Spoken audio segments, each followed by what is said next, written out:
마태복음 28장 18절 이하에 예수께서 나와 말씀하여 이르시되 하늘과 땅의 모든 권세를 내게 주셨으니 그럼 너희는 가서 모든 족속을 제자로 삼아 아버지와 아들과 성령 이름으로 세례를 베풀고 내가 너희에게 분부한 모든 것을 가르쳐 지키게 하라. 볼지어다 내가 세상 끝날까지 너희와 항상 함께 있으리라.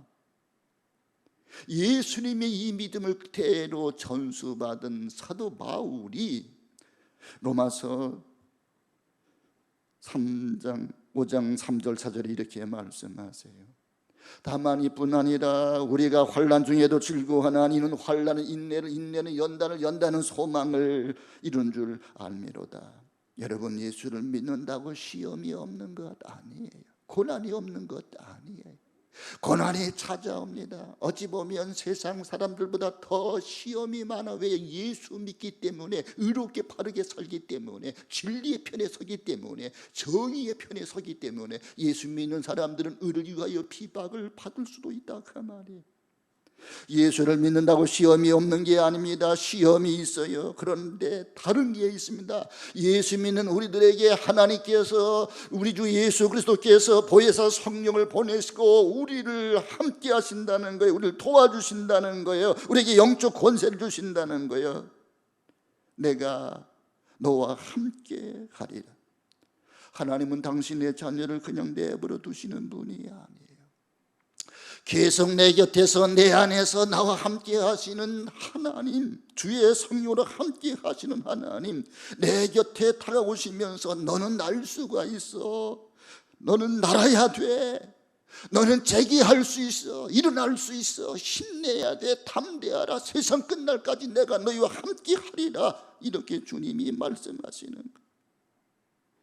이사야 40장 28절 이하에 이렇게 말씀하십니다. 너는 알지 못하였느냐, 듣지 못하였느냐. 영원하신 하나님 여호와 땅끝까지 창조하신 이는 피곤하지 않으시며 곤비하지 않으시며 명철이 한이 없으시며 피곤한 자에게 능력을 주시며 무능한 자에게 힘을 더하시나니 소년이라도 피곤하며 곤비하며 장정이라도 넘어지며 쓰러지되 오직 여호와를 앙망하는 자는 새 힘을 얻으리니 독수리가 날개치며 올라간 같을 것이요 다른 박질하여도 곤비하지 아니하겠고 걸어가도 피곤하지 아니하리로다. 오늘 우리가 함께 읽었던 본문에는 예수님의 제자였던 베드로의 재기의 드라마가 소개되고 있습니다. 베드로는 예수님을 3번씩이나 부인해요. 난 예수를 몰라요.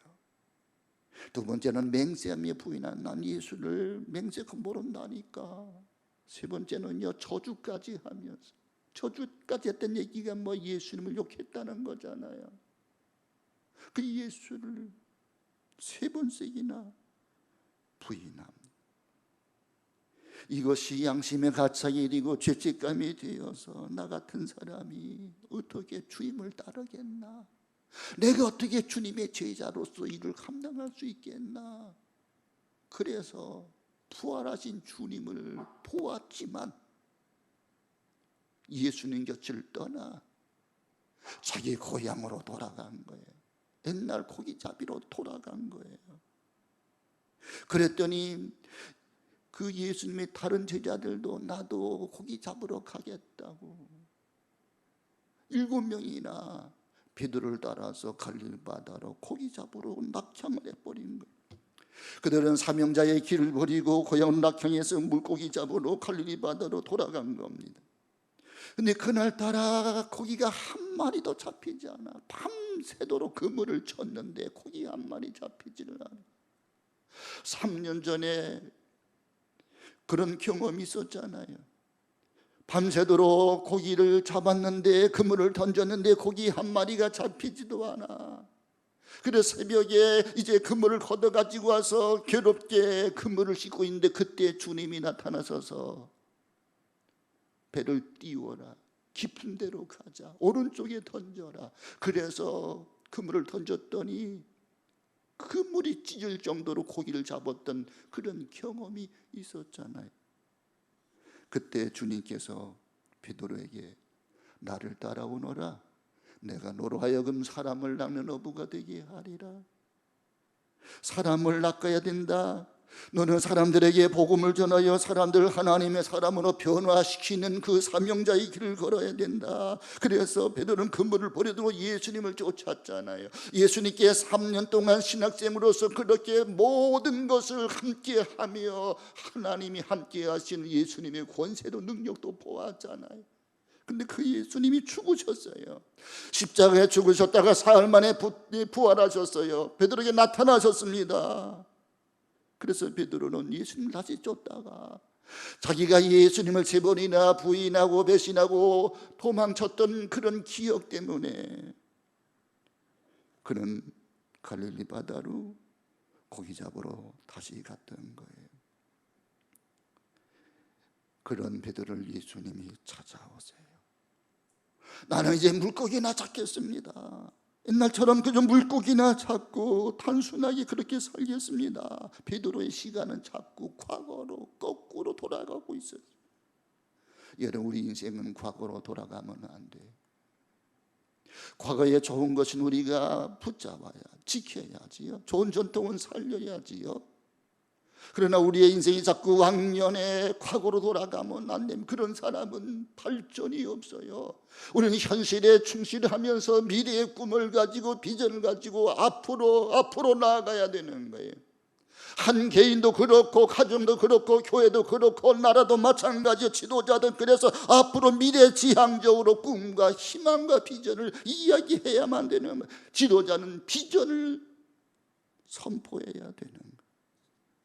베드로는 자꾸 거꾸로 과거로 돌아가고 있었어요.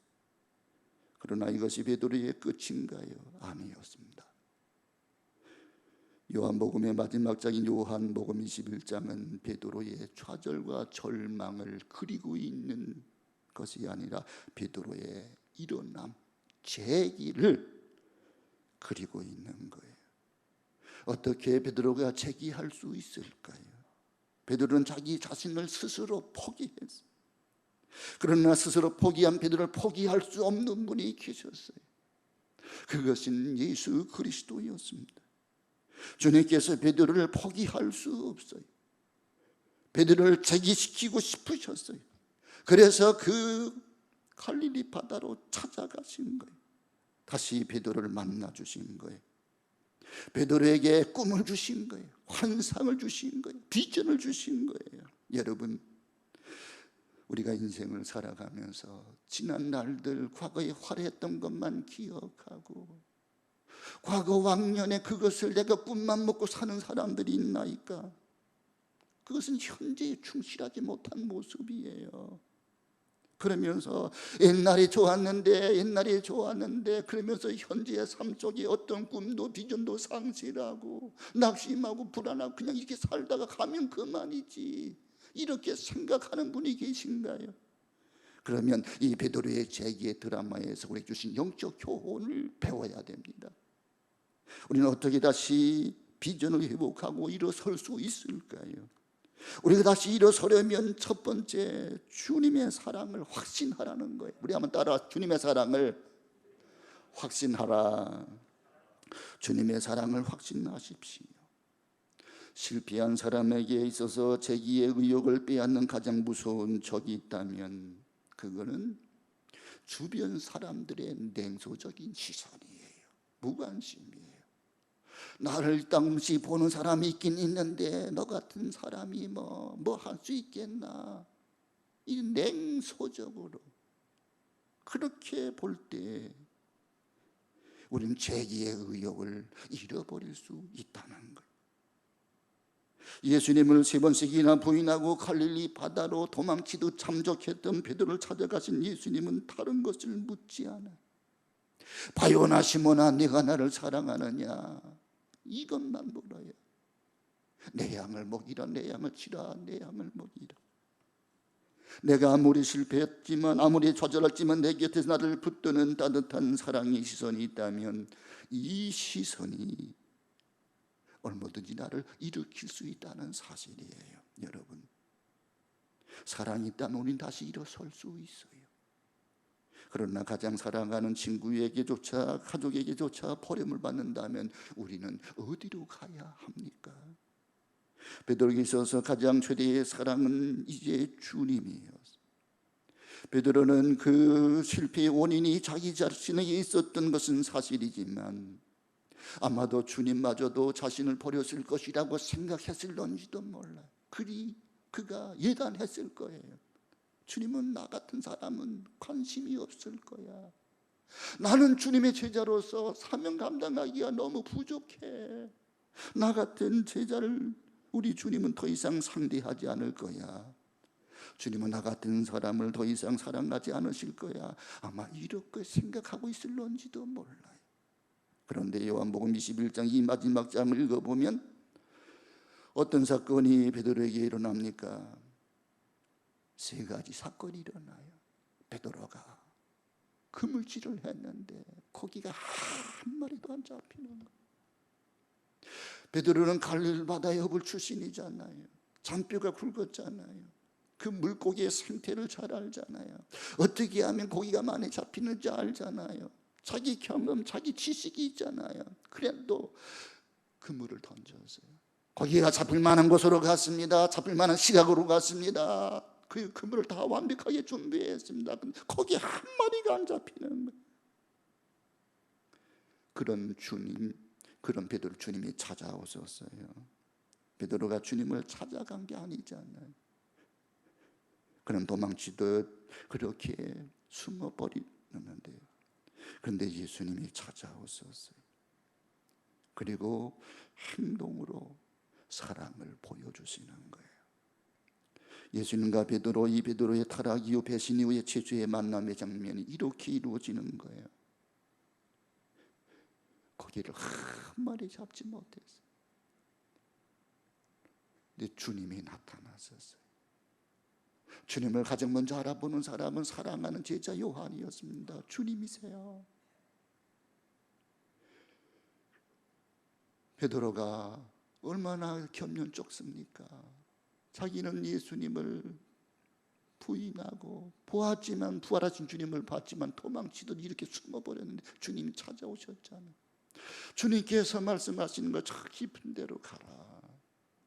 배 오른쪽에 그물을 던져라.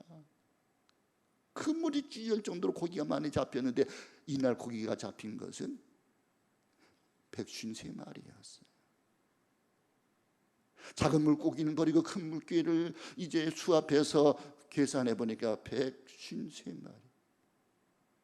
모나미 볼펜을 만든 회사 사장이 믿음 좋은 분이에요. 그래서 모나미 볼펜에는 153이라는 숫자를 써놓은 것. 주님이 함께 하시면 큰 비전이 있겠다는 믿음으로 그 숫자를 써놓는 거예요.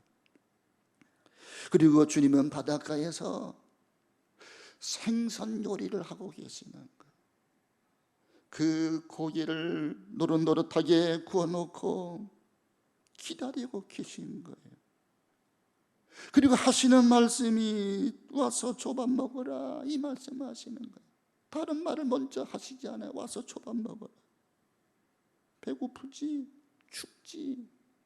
내가 너를 사랑해. 내가 앞에서 너를 찾아와서 그 말씀은 생략하시고 와서 조반을 먹어라.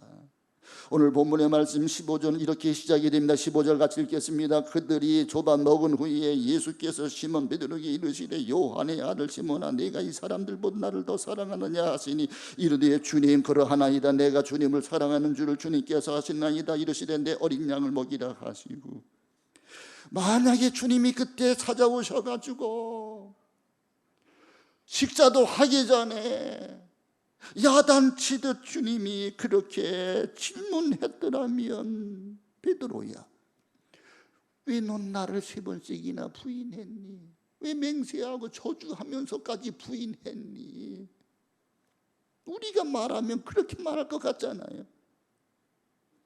근데 주님은 그런 말씀 하지 않으셨어요. 먼저 밥을 먹여놓고 조반 먹은 후에 그랬잖아요. 와서 조반 먹으라. 조반 먹은 후에 물으신 거예요. 내가 아직도 나를 사랑하느냐? 몇 번 물으셨어요? 3번 물으셨어요. 베드로는 이 3이라고 하는, 셋이라고 하는 숫자에 대한 알레르기, 알러지 반응이 있어요. 왜요? 자기가 예수님을 3번이나 부인했잖아. 예수님을 따라갈 때는요, 다른 사람이 예수님을 부인해도 나는 부인하지 않습니다. 다른 사람들이 예수님 버려 나는 버리지 않습니다. 다른 사람들 도망쳐도요, 저는 목숨을 바칠 겁니다. 이렇게 호언장담했던 베드로 아닙니까? 그런데 예수님이 부활하셨는데도, 예수님을 만났는데도 그는 도망간 이유는요, 자기의 부족함을 크게 느꼈기 때문입니다. 주님과 대화를 하면서 베드로의 얼어붙은 가슴은 녹아내렸습니다. 한 가지 결론 앞에 서게 되었습니다. 주님은 아직도 나를 사랑하고 계시는구나. 나에 대한 관심이 많으시구나. 이것이 베드로가 일어날 수 있었던, 재기할 수 있었던 동력이었습니다. 세상이 나를 버려도, 다른 사람이 나를 버려도 나의 주님 하나님이 진 예수 그리스도, 내 인생의 주인 되시는 예수님은 결코 나를 버리지 않는다. 그 믿음, 그 사랑을 확신했던 것. 남편을 일찍 여의고 애동딸과 함께 이렇게 살아가던 중년 여성이 있었습니다. 그런데 사랑하는 딸이 가출을 했어요. 소문이 들려오기는 술집을 전전하며 술을 따르고 몸을 판다는 그런 얘기가 들려요. 이 엄마는 가슴이 미어지는 것 같아요. 자기가 홀로 살면서 그 아이를 공부시키느냐고 최선을 다하고 열심히 살았는데 이 아이가 가출했잖아요. 그리고 가출해서 멋있게 살아가면 좀 다행이겠지만 그렇게 산다는 이야기가 들려오니까 엄마의 마음이 미어질 수밖에 없잖아요. 어머니는 딸이 있을 곳을 찾아다니면서 전단지를 뿌립니다. 매일마다 전단지를 뿌리러 다니는 거. 근데 그 전단지에는 엄마의 사진이 붙어 있었어요. 그 딸의 사진이 아니라 엄마의 사진이 붙어 있었고, 사랑하는 딸아, 어미가 너를 간절히 기다리고 있단다. 너를 사랑한단다. 어머니는 딸의 사진을 넣으면 딸이 부끄러울까 봐, 그러면 더 숨어버릴까 봐 결국 딸의 사진이 아니라 자기 사진을 넣은 거예요. 자기가 부끄러움을 당한 거예요.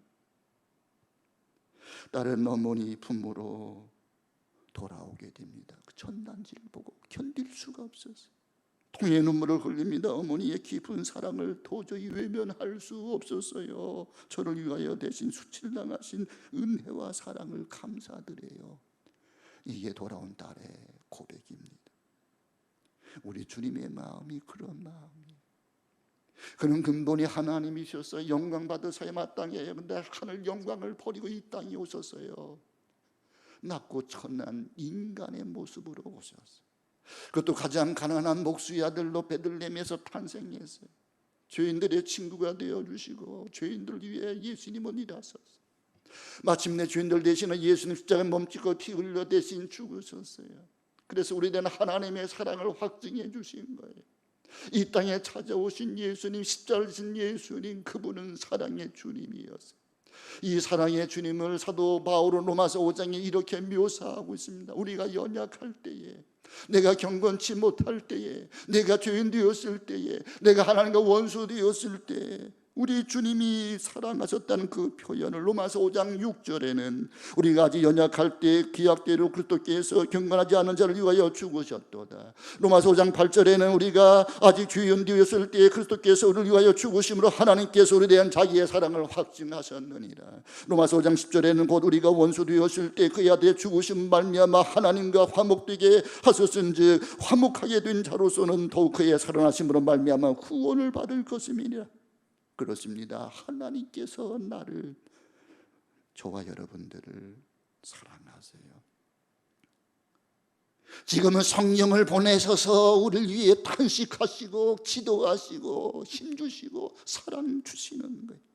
그 사랑을 우리가 다시 확인할 수 있다면, 그 하나님의 사랑 앞에 내가 설 수 있다면, 그 사랑을 내가 확신한다면 우리는 다시 일어설 수 있는 것입니다. 다시 한번 주님의 비전을 붙들고 일어서야 될 줄로 믿습니다. 두 번째는 주님의 기대를 확인하라는. 우리 한번 따라서 합시다. 주님의 기대를 확인하자. 주님의 기대를 확인하셔야 돼요. 매일 일상적인 상식으로 말하자면 한 번 내 기대를 저버리는 내 제자, 나를 버리고 떠나간 제자에게 더 이상 기대하는 그런 사람은 없을 것입니다. 그런데 주님은 다르셨습니다. 제자 베드로에게 찾아와 변함없는 사랑을 확신시켜 주셨을 뿐만 아니라 변함없는 기대를 확인시켜 주시는 거예요. 내가 나를 사랑하느냐. 주님의 사랑이란 단어는 아가페라는 사랑을 썼습니다. 조건 없는 사랑, 목숨까지 내어주는 사랑으로 내가 나를 사랑하느냐 물으셨어요. 그랬더니 베드로는 자신이 없잖아요. 자기가 주님 사랑한다는 말을 자신 있게 말할 수 없었어요. 예, 제가 주님을 사랑합니다 하면서 자신 있게 목소리를 높이지를 못했어요. 아마 그렇게 고백했을 거예요. 예, 제가 주님 사랑해요. 말끝을 내렸을 거예요. 자신이 없어서. 주님은 아가페의 사랑으로 말씀했는데 베드로는 필레오 사랑, 인간적인 사랑, 우정, 필리아 사랑은 할 수 있어요. 이렇게 대답하는 거예요. 세 번씩이나 그렇게 대답하니까 세 번째는 우리 예수님께서 눈높이를 낮췄습니다. 우리가 어린아이들과 대화하려면 아이를 안고 올리든지 아니면 내가 무릎 꿇고 내 허리를 숙이든지 눈높이를 맞춰야 되잖아요. 주님께서 눈높이를 낮춰주셨어요. 세 번째는요, 원문에 보면 네가 나를 사랑하느냐, 이 사랑인 단어가 필리아 사랑을 말씀해요. 그랬더니 예, 제가 주님을 사랑하지요. 그랬더니 우리 예수님이 하시는 말씀이 내 양을 먹이라, 내 양을 치라, 내 양을 먹이라. 양은 교회를 말씀하는 거예요. 교회를 관리 감독하라, 교회를 잘 다스려라. 더 큰 사명을 주신 거예요. 처음에 베드로가 예수님 만났을 때 베드로는 예수님을 따라왔잖아요. 그때는요, 어부, 사람 낚는 어부, 전도의 사명을 주셨어요. 그런데 이제는요, 교회를 맡아 관리 감독하는 더 큰 사명을 주신 거예요. 더 큰 기대를 주님이 하시는 거예요. 여러분, 전도의 사명도 귀해요. 교회를 다스리는 사명은 더 귀해요. 어떤 것이 더 귀할까요? 안아보니까 잘 모르잖아요. 쉽게 말하면 우리 여자 성도님들, 집사님, 권사님들은 자녀를 낳아 길러봤잖아요. 애를 낳는 게 힘들어요? 낳아서 기르는 게 힘들어요? 낳아서 기르는 게 훨씬 더 힘들어요. 애는 뱃속에 있을 때가 편해요. 말도 잘 듣고요. 애를 낳아보세요. 해산의 고통, 그리고 애가 밤낮 울부짖고 뭐 달라고 뭐 쌌다고 그러면 엄마는 자다가도 그 깨가지고 애를 돌봐야 되는 거야. 잠도 제대로 못 자, 밥도 제대로 못 먹어요. 밥이 입으로 넘어가는지 코로 들어가는지 알 수도 없어요. 그렇게 분주해요. 애를 키운다는 것은 하루 이틀 되는 게 아니에요. 1년 2년 되는 게 아니에요. 10년 20년 그렇게 키워서 대학을 보내고 군대도 갔다 와서 그리고 장가를 가도요, 그래도요 여전히 뭔가가 부족해, 2%가 부족해. 그래서 계속 관심을 갖고 도우려고 하고 도와달라고 그러고 양육이 어려워요. 예수님이 베드로에게 주신 사명은 교회를 관리 감독하는 양육의 사명을 주신 거예요. 처음 그를 부르셨을 때보다도 훨씬 더 업그레이드된 새로운 사명, 더 높은 차원의 사명을 주시고 있는 이 모습을 보십시오. 여기 중요한 메시지가 있습니다. 주님은 우리의 실패 때문에 우리에 대한 기대를 초래하지 않는다는 사실이에요. 어떤 신학자는 그래서 하나님을 가리켜 하나님은 두 번째 기회를 주시는 하나님, 두 번째 기회를 주신 하나님이라고. 우리가 한 번 실패를 했다고 주님을 외면했다고 난 너와 관련 없어, 일 없어 이렇게 말씀하시는 분이 아니라 또 기회를 주시고 다시 찾아주시고 또 기회를 주시는 하나님, 그런 좋으신 하나님이에요. 빌 게이츠의 책에 보면 미래로 가는 길이라는 책에서 빌 게이츠는 이런 말을 합니다. 내가 우리 회사에서 사람을 고용할 때 이제는 되도록 실패 경험 있는 사람을 많이 쓰겠다. 실패가 위대해서가 아니라 그러나 실패했다는 사실만으로는 고용하지 않겠다. 나는 반드시 실패했던 사람들에게 이렇게 물을 거다. 이 실패를 통해서 내가 무엇을 배웠는가를 물을 것이다. 실패를 통해서 교훈을 배운 사람에게 있어서 그 실패는 결코 실패가 아니에요. 그것은 성숙의 새로운 기회가 되기 때문입니다. 주님은 제자 베드로가 실패를 통해서 훌륭한 교훈을 배웠다고 판단하셨을 거예요. 그래서 이제는 그에게 더 높은 과제와 더 높은 소명을 부여하셨던 거예요. 미국의 아이젠하워 대통령은 훌륭한 군인이었고 훌륭한 군인 대통령이었습니다. 그가 백악관에 있을 때 백악관 출입 기자들이 이렇게 대통령에게 질문을 많이 해요. 어느 날 하루는 기자회견이 끝난 후에 기자 한 사람이 짓궂은 질문했습니다. 카카는 어디까지가 얼굴이고 어디까지가 머리인가요? 아이젠하워 대통령은 철저히 대머리였기 때문에, 그러니까 그 이야기를 들은 다른 사람들이 막 폭소가 터졌습니다. 아이젠하워가 이렇게 말합니다. 그거 보고 싶어요? 내일 아침 일찍 백악관을 방문하세요. 내가 보여주겠습니다. 그 이튿날 많은 기자들이 모여들었습니다. 내가 씻는 데까지가 얼굴이고 씻지 않는 데는 머리입니다. 그러면서 얼굴과 머리를 구별해 보여줬다는 거예요. 얼마나 여유가 있습니까? 정말 우리는 여유가 필요해요. 우리 사회는 여유가 필요해요. 너무나 조급해요. 너무나 쉽게 절망감을 느끼고 포기할 때가 많아요. 우리네 정치판을 보면은 죽기 아니면 까무라치기가 계속되는 거예요. 길거리에 차를 세운 두 사람이 멱살이를 붙잡고 서로 싸우고 있어요. 보니까 양복을 입고 넥타이를 한 신사들이에요. 그들이 싸우는 이유는 갑자기 뒤따라오는 차가 이렇게 추월을 하더니 갑자기 끼어들었다는 거예요. 그래서 길거리에서 차를 세워놓고 싸우는 거예요. 뒤에 수많은 차들이 즐비하게 늘어섰는데도 저들은 상관하지 않고 싸우고 있는 거예요. 사고가 난 것도 아니에요. 사고가 날 뻔했다는 그 이유 때문에 차를 세우고 이 신사들이 싸우고 있는 거예요. 우리는 마음의 회복을 해야 돼요. 마음의 여유를 가져야 됩니다. 주님은 나를 사랑하신다는 거예요. 나에 대한 주님은 기대를 갖고 계신다는 거예요. 쉽게 예단하지 마세요. 내가 실패한다고요, 어렵다고요, 고난이 있다고요, 낙심하고 절망하지 말자, 그 말이에요. 더 높은 계획을 갖고 계시는 하나님, 더 높은 기대를 갖고 계신 하나님, 그분은 나에 대해 더 높은 비전을 준비하신다는 거예요. 이제 그 주님 앞에 서서 나를 향한 그 주님의 기대를 확인하시는 저와 여러분들이 되시기를 주 이름으로 축원합니다. 마지막 세 번째는 주님의 명령에 순종해야 돼요. 우리 따라서 주님의 명령에 순종하자. 우리의 꿈이, 우리의 비전이 회복되는 사실만으로 우리의 보람찬 미래가 저절로 보장되는 것은 아닙니다. 이제 우리가 붙잡게 된 그 비전을 가지고 어떻게 살아갈 것인가, 이것이 오늘날 가장 중요한 질문이에요.